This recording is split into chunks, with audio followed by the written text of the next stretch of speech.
So yun guys, for today's video, nagawa ako ng macarona bechamel. Lagyan ko sa taas ng breadcrumbs. Yan. Cheap cook to guys ng mga Arab po. Yan, ganyan lang kasimple guys.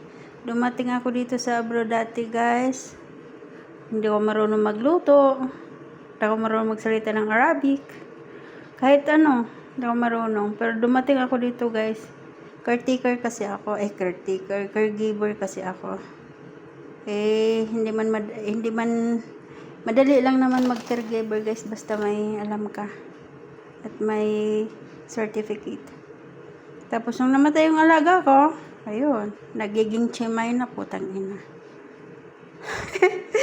Dating hindi ko alam kung paano magluto. Lahat, walang alam ngayon.